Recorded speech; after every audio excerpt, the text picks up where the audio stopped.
Baby steps, my child. To you it may be nothing, but you make daddy proud.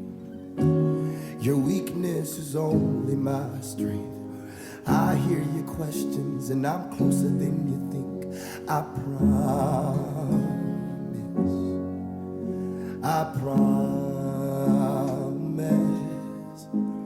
And oh, I won't let go. I won't let go. I see you right where you are, and I'm holding on to your heart. Oh, I won't let go. I won't let go. I see you right where you are, and I'm holding on to your arm. You've been here all this time. Tell me where we're looking, 'cause you weren't hard to find. Mercy opened up my eyes. Now I'm losing my religion to be loved like a child. I promise. I promise. And oh, I won't let go. I won't let go. I see you right where you are, and I'm holding on to your heart. And oh, I won't let go. I won't let go. I see you right where you are, and I'm holding on to your heart. I'm done pretending. I want the real thing. I'm done pretending. I want the real thing. We sing with confidence. I'm done pretending. I want the real thing. Right here, right now, God. I'm done pretending. I want the real thing. Whatever it looks like, whatever it sounds like, I'm done pretending. I want the real thing. We are desperate. We are desperate. I'm done pretending.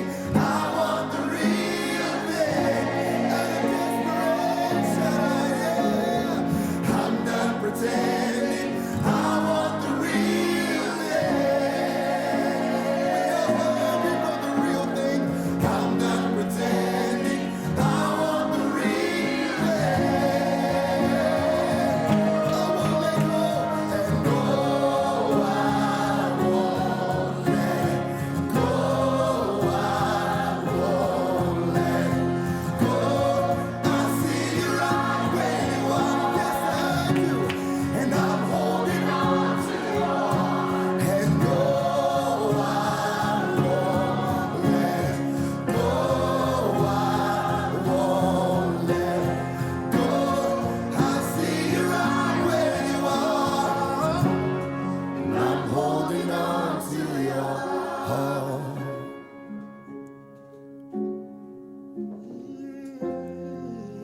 You're the only thing that matters. You're the only thing that matters, God. You're the only thing that matters. We sing it out. You're the only thing that matters. Your presence, God. You're the only thing that matters. Your glory, God. You're the only thing that matters. Your presence, God. You're the only thing that matters. We can look to other things, but you're the only thing that matters. We can look to other things, but you're the only thing that matters. We searched and we found no one. You're the only thing that matters. You're the only thing that matters. You're the only thing that matters. Oh, we are desperate, God. You're the only thing that matters. We long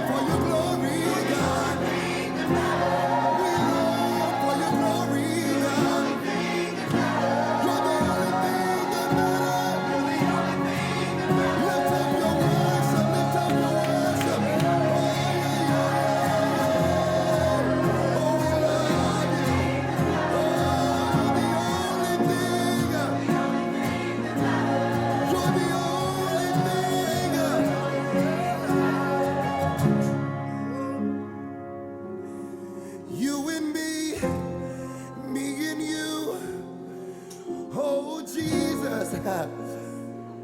One day in your presence.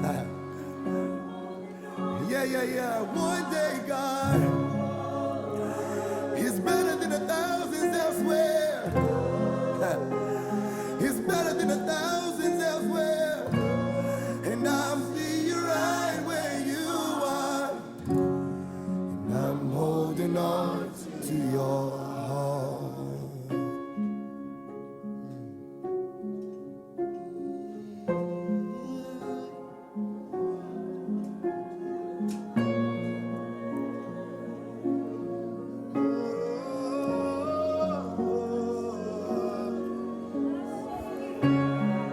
You satisfy me.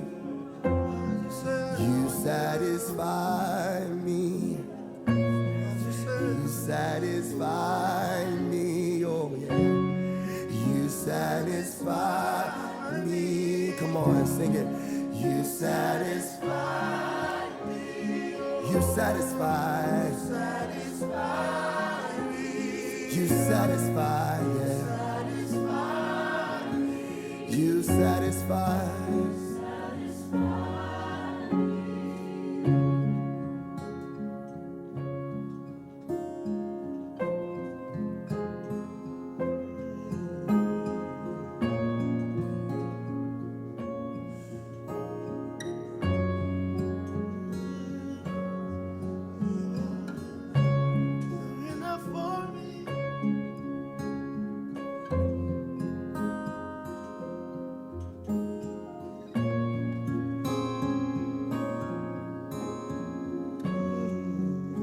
One day is better than 1,000 elsewhere. I'll trade 1,000 days for one day in your glory, one day in your presence. Me and you and me, eternity. I'll trade 1,000 days elsewhere for one day, one touch, one day, one touch, one word, one touch, one day, one touch. I'll trade 1,000. I'll trade 1,000. I'll trade 1,000. You are good, God. Oh, I've tasted, I've tasted. I've tasted, I've tasted. And I trade 1,000 elsewhere. I'll trade 1,000 elsewhere for one day. I'll trade 1,000 elsewhere for one day. I'll trade 1,000 elsewhere. I'll trade 1,000 elsewhere for one day, one touch, one word. For one day, one touch, one word. It can change everything. It can change everything. It can change everything. One day, one touch, one word. Change everything. So we come, God. We come hungry. We come hungry. We come hungry. We come longing. Let the hunger fill the room. Let hunger fill the room. Let hunger fill the room.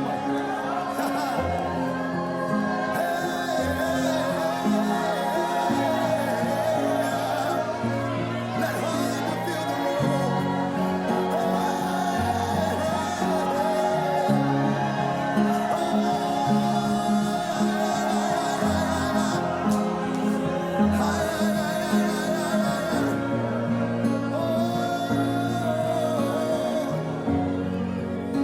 Trade 1,000 elsewhere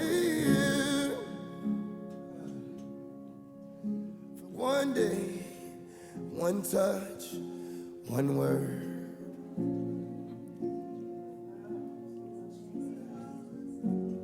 Sing, oh, I won't let go.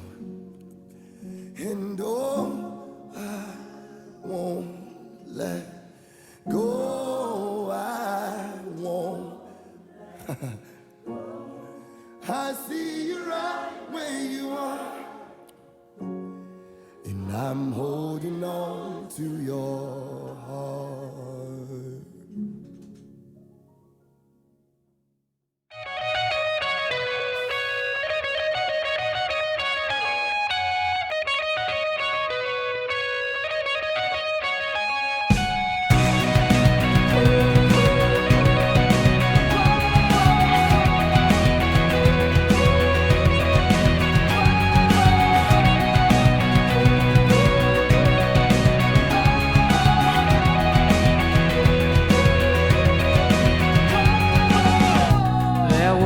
walls between us. By the cross you came and broke them down. You broke them down. There were chains around us. By your grace we are no longer bound. No longer bound.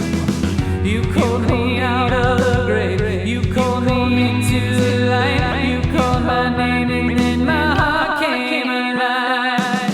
Your love is greater. Your love is stronger. Your love awakens, awakens, awakens me. Your love is greater. Your love is stronger. Your love awakens, awakens, awakens me.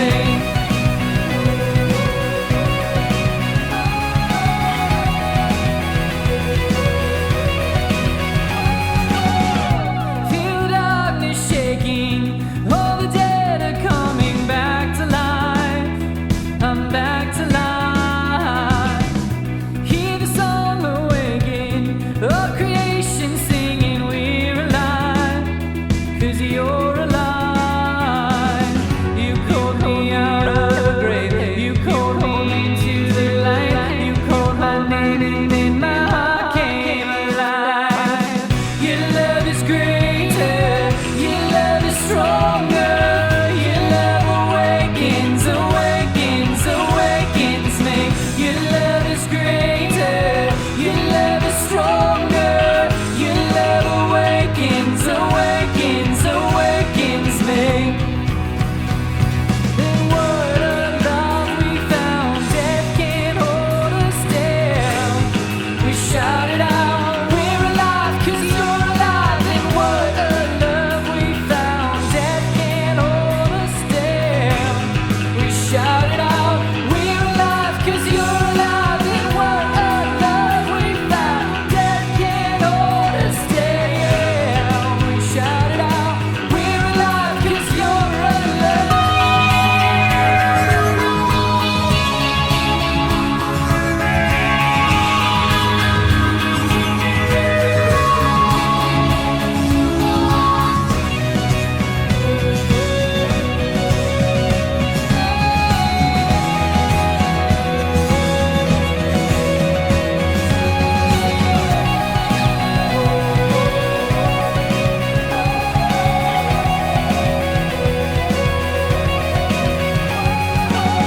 Your love is greater. Your love is stronger. Your love awakens, awakens, awakens me.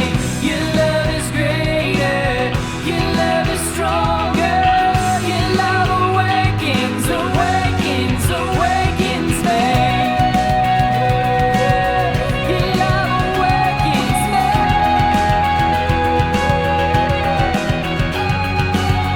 Your love is greater. Your love is stronger. Your love awakens, awakens, awakens me.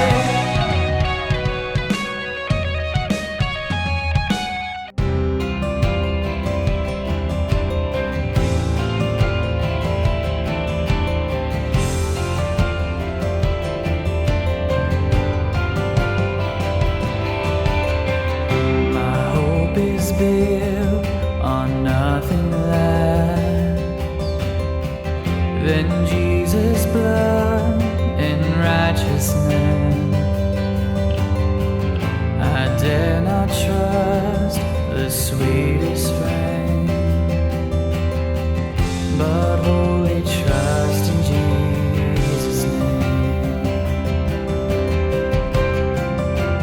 Christ alone, cornerstone, the weak made strong in the Savior's love through the storm. He is Lord, Lord of all.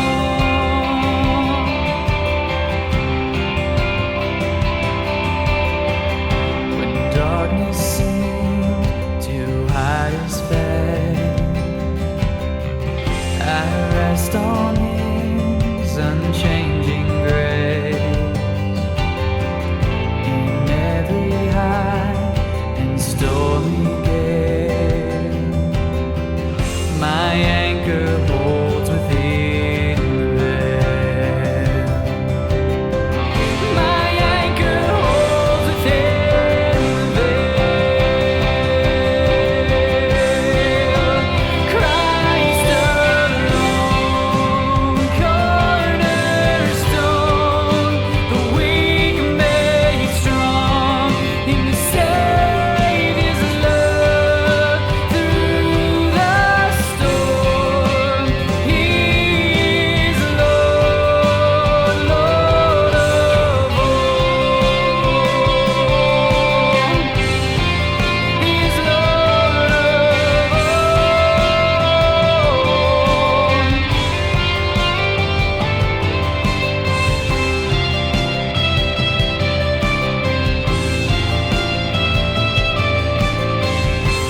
may I then in him be found, dressed in his righteousness alone, faultless stand before the throne. In Christ alone, cornerstone, weak made strong in the Savior's love. Through the storm, He is Lord, Lord alone.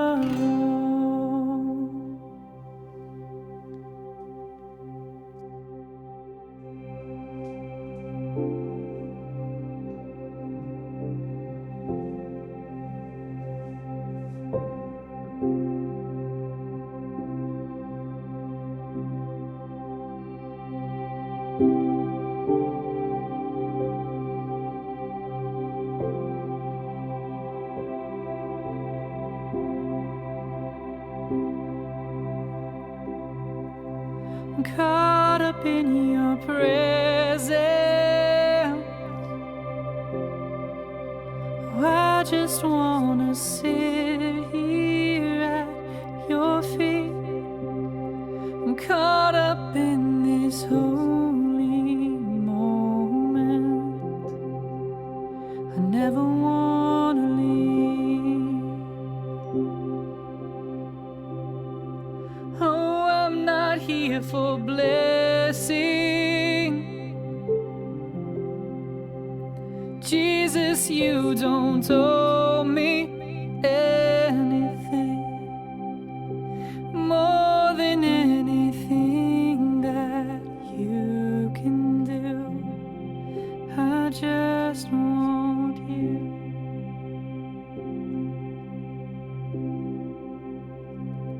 And I'm sorry when I've just gone through the motions. I'm sorry when I just sang another song. Take me back to where we started. I open up my heart to you.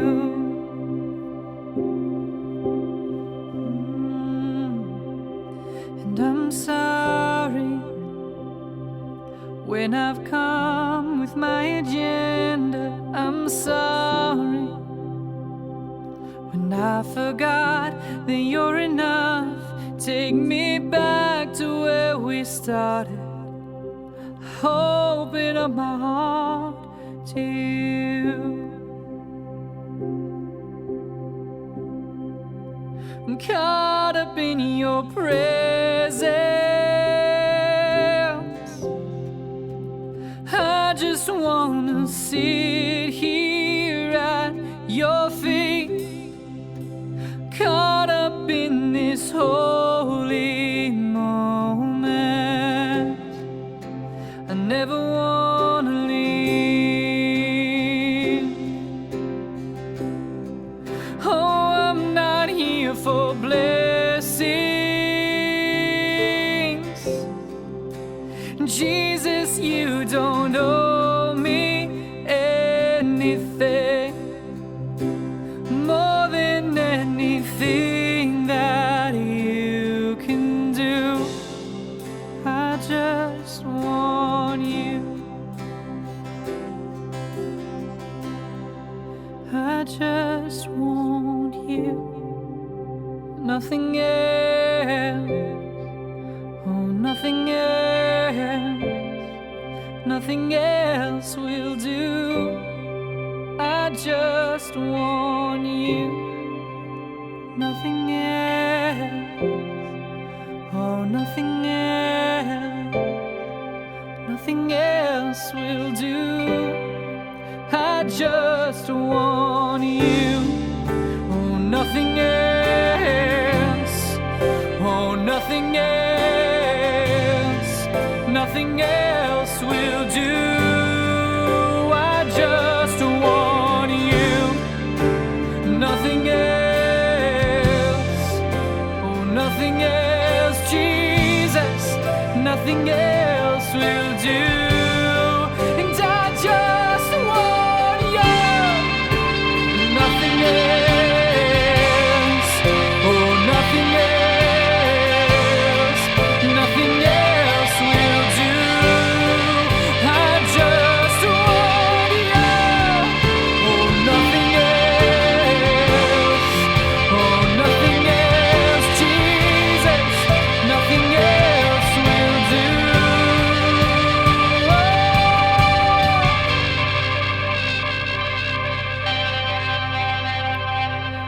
Caught up in your presence,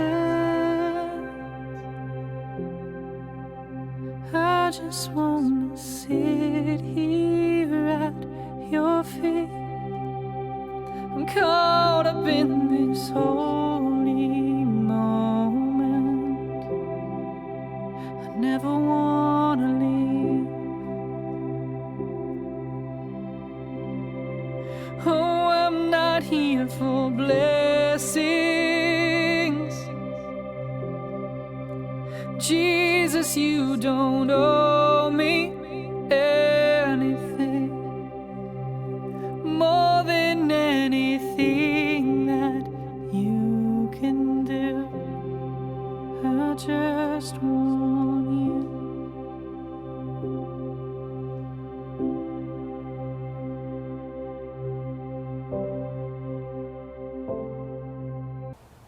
Well, good morning, guys. Hope that you are doing well. Want to hop right in. Go ahead and show the first picture this morning. I'm sure that we have all seen this picture living here in Alabama, that famous billboard, "The devil will get you." Now, you probably have feelings about that billboard one way or the other, and I want you to hang on to those feelings because we're going to get somewhere with that here in just a moment. The Apostle Paul tells us in 2 Corinthians chapter 5, verse 30, that we are ambassadors for Christ, that God is making his appeal through us. We are Christ ambassadors. God is making his appeal through us. Webster defines ambassador as an authorized representative or messenger, a diplomatic agent of the highest rank. And so, as followers of Jesus, we are his representatives here on earth. We are diplomats of the highest rank, and according to the Apostle Paul, God is making his appeal to others through us. I don't know about you, but that seems like quite a weighty responsibility to me. And it's something that I believe that we should take quite seriously. So how can we ensure that we are being the best possible ambassadors or representatives of Christ? And how can we make sure that God is effectively using us to make his appeal to others? That is becoming increasingly difficult because the world around us is changing. We are in an ever-changing world, and because of that, I believe that we are seeing changes in the way that we practice our faith and the way that we share our faith. And that's our topic this morning, proselytizing. Proselytizing means to convert or to attempt to convert someone from one religion, belief, or opinion to another. A word you may be more familiar with, a church word, is witnessing. Anyone ever been witnessed to?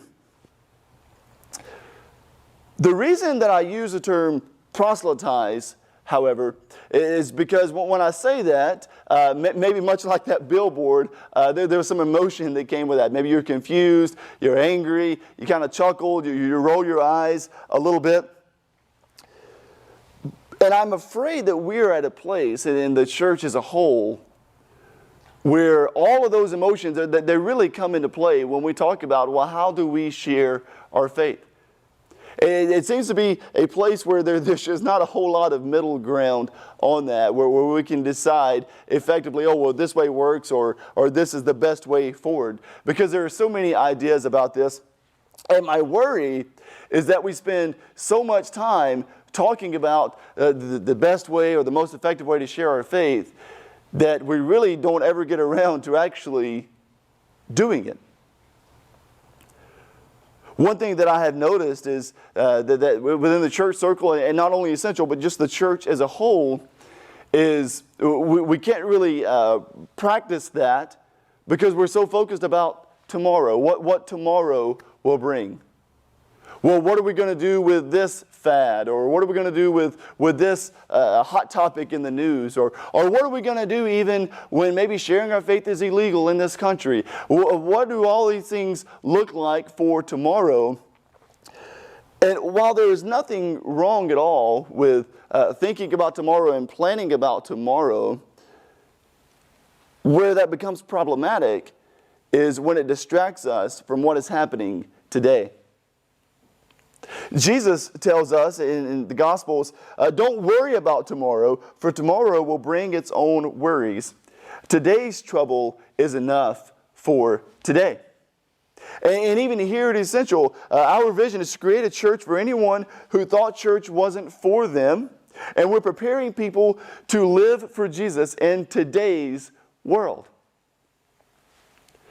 And so it's good to have those conversations. There's a time and place for those about what is most effective for reaching the ever-changing world and what's going to happen tomorrow and how does that play in to our faith. But we cannot let that distract us from today.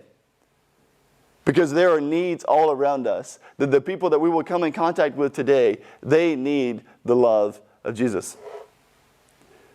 So what does that mean for sharing our faith with others? It simply means that we need to ask a better question rather than all the questions about the what ifs of tomorrow. And that question is, how can I effectively share my faith with others today? Now, I know there are a variety of thoughts on the topic. Some of us, we have our preferred method of sharing our faith, but I believe, and I have experienced that perhaps the most effective answer to that question of how can I share my faith with others today, it is through relationships. It's through relationships. And then when I say that, some of you, you're thinking, all right, it's go time. He's giving me permission. I get to go meet new friends and have coffee dates. And I get to know people and have conversations. And I'm so excited about this. Others of us, when we hear this, we're thinking, oh boy, here we go. More people. You think, I'm not leaving my house. I already have enough people that I don't like. That's just not going to cut it for me.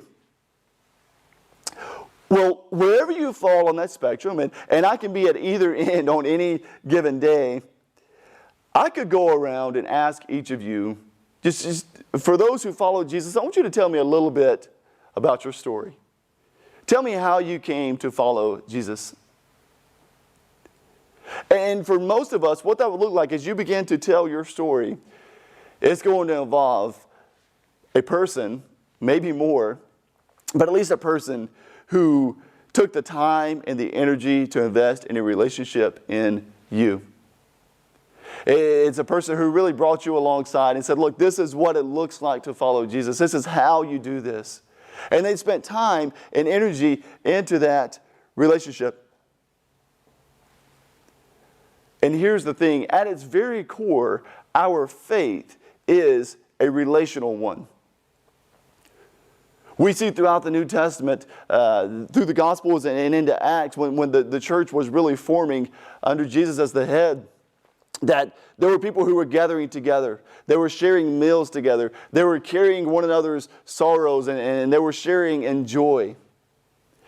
And even today, here at Essential, that is very much a part of who we are as a church. That we gather together on Sunday mornings, and we gather in our small groups, and we are doing life together. That it is very much still a relational faith that we have. So when we're inviting someone to follow Jesus, to have a relationship with him in this relational faith, what better way to start than with a relationship? So what does that relationship then look like? In short, it's built on love. Now, I know I'm probably getting a lot of reaction this morning. If you rolled your eyes before, they're probably stuck in the back of your head now when I talk about the need for love in these relationships. But hear me out. I'm not saying that you have to give someone half of a BFF bracelet or necklace on the first coffee date. That's not what I'm saying. I understand that relationships take time. I first met my wife, Kayla, prior to an overseas mission trip. So we were both in college, and we were going to go on a trip the Christmas of 2007. But we all met together, about 100 or so of us college students. We met together that October, just a couple of months prior to the trip, to get some instruction and get to know one another and those sorts of things. And I knew in that meeting that Kayla and I, we were going to be on the same team, the same small mission team. And so we exchanged phone numbers just so we would have that information. And she gave me her phone number, and I put it in my phone. And for the life of me, I could not remember her name. And so I had her number, and I could have sworn that it started with the letter L. So I just saved it as the letter L in my phone. And we went home from that meeting, and a month or so later, on Thanksgiving Day, I receive a text message that simply says, "Happy Thanksgiving," and it's from the letter L. I had no idea who this was, who was texting me this letter L, and so I simply responded, "Well, you too," and I sent that message. Well, of course, we went on the trip. That December, we spent the Christmas and New Year's together, doing some really incredible work. We came home, we began dating, and here we are 13 years later. The point of that story that I tell you is that relationships take time. We're not expecting something just to happen overnight. And important point here, I don't necessarily recommend proselytizing as a way to find a spouse. Like, hey, you want to follow Jesus? Also, will you marry me? Maybe not the most effective way of doing that. And so when I say that these relationships, these evangelistic, if you will, relationships, that they are built on love, it's not necessarily that romantic type of love that I'm talking about. Rather, it's the love that Jesus had in mind when he was asked which commandment was the most important. And he said that you must love the Lord your God with all your heart, with all your soul, with all your mind, and all your strength. And the second is equally important. Love your neighbor as yourself. Love your neighbor as yourself. The love that we're talking about here, it has two very important traits. These two traits are truth and grace.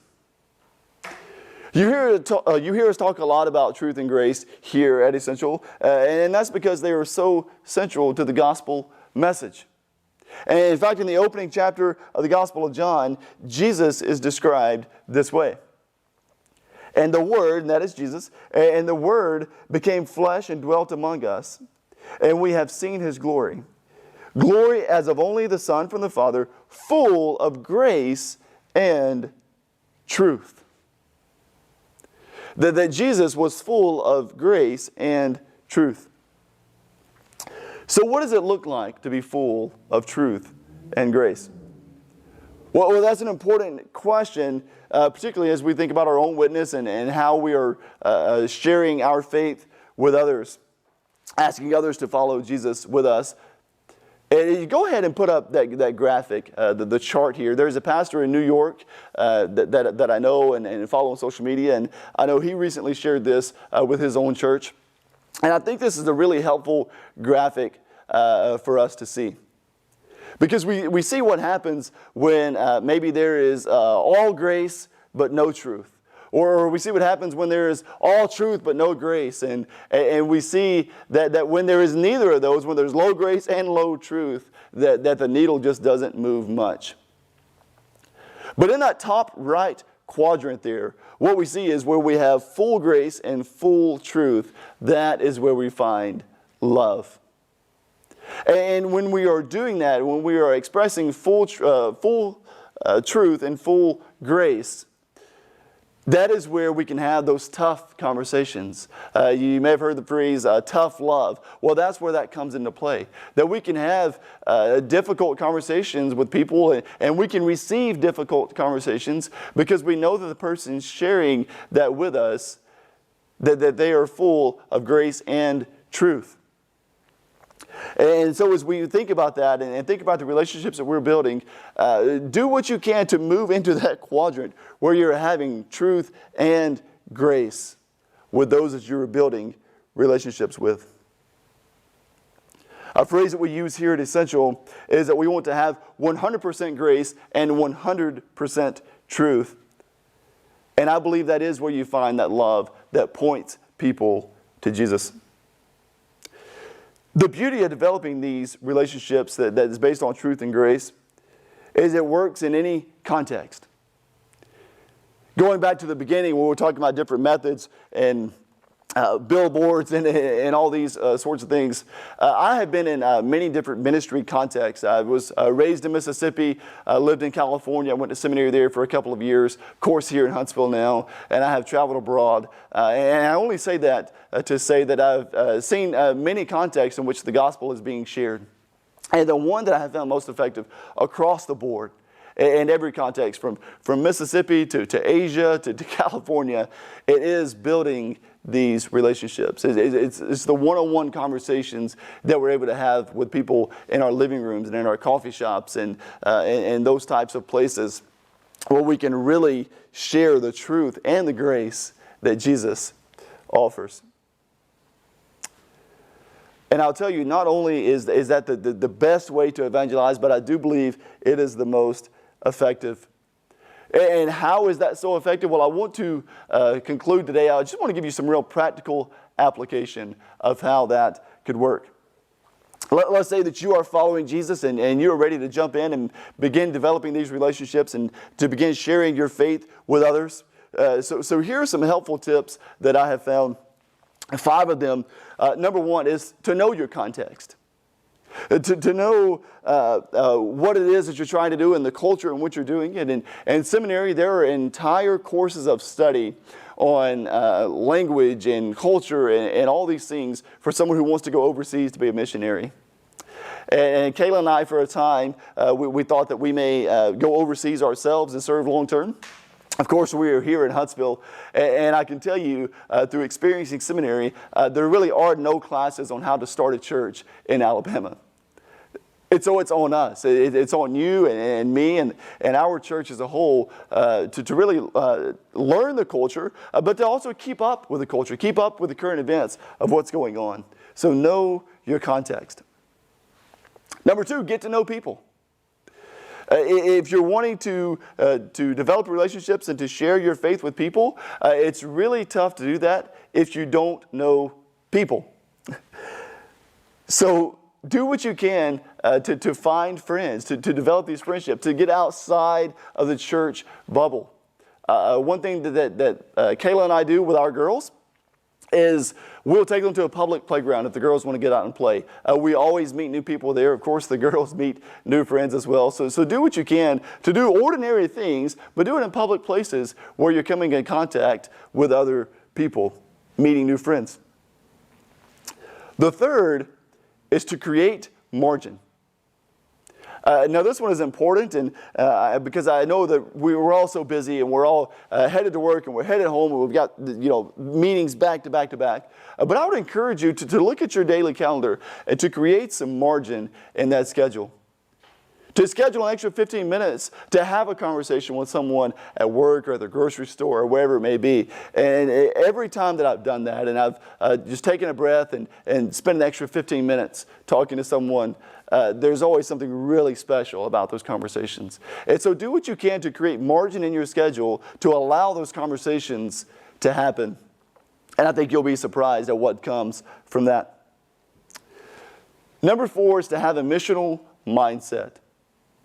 Now, one of the things here at Essential, particularly as a pastor, but even you guys who serve and you are the face of Essential, is you will notice that everywhere you go, you run into somebody that you know. This is especially true, and I know this is true for me, when I leave the house or I leave work just kind of frustrated or I've had a rough day or whatever. If I go into public, I will always run into someone that I know. Just a personal story on this one. A few years back, Kayla and I, we were headed to a birthday party up on Montesano for someone who attends Essential.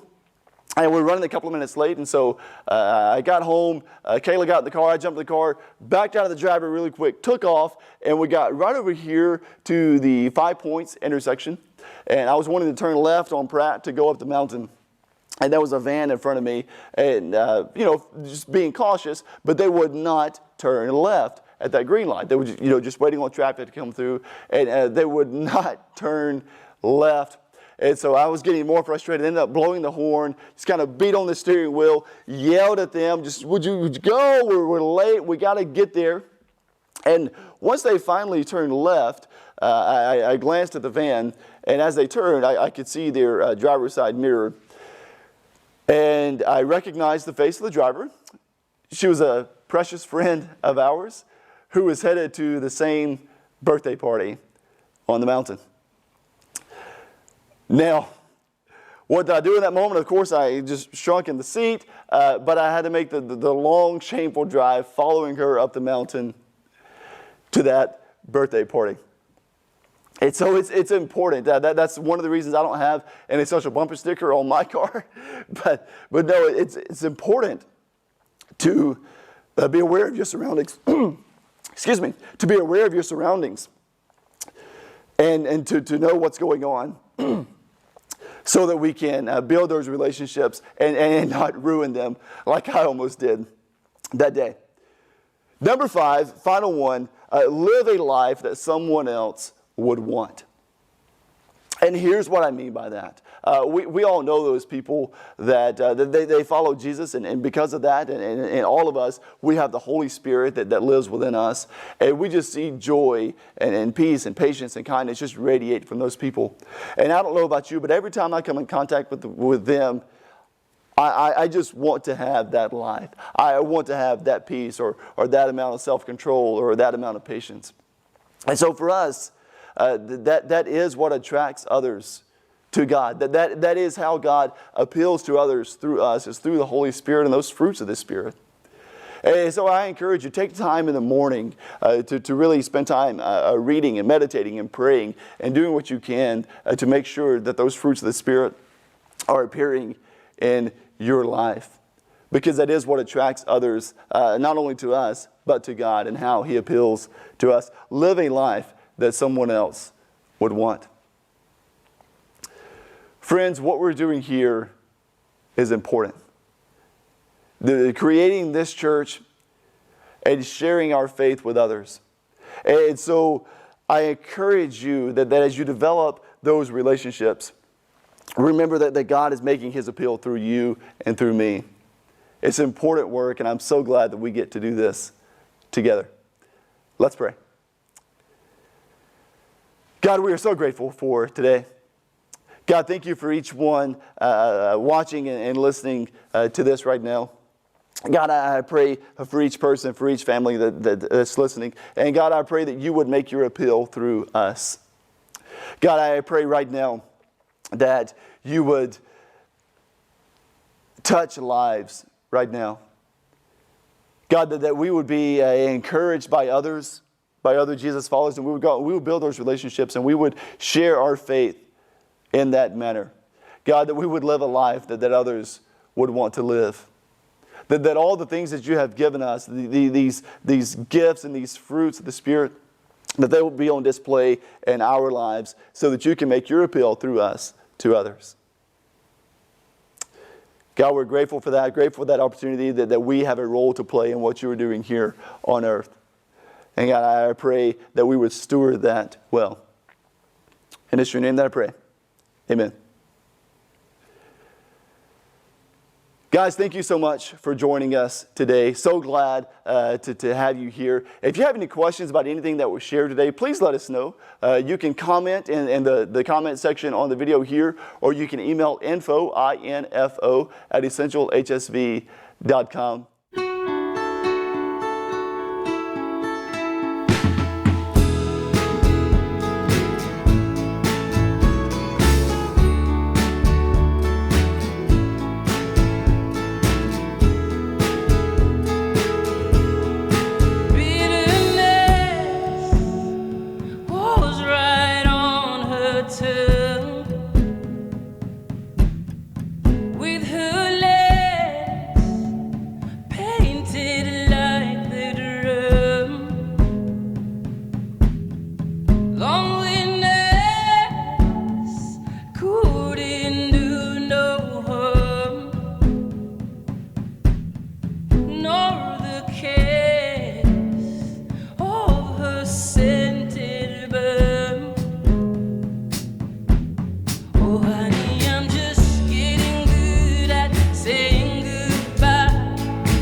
So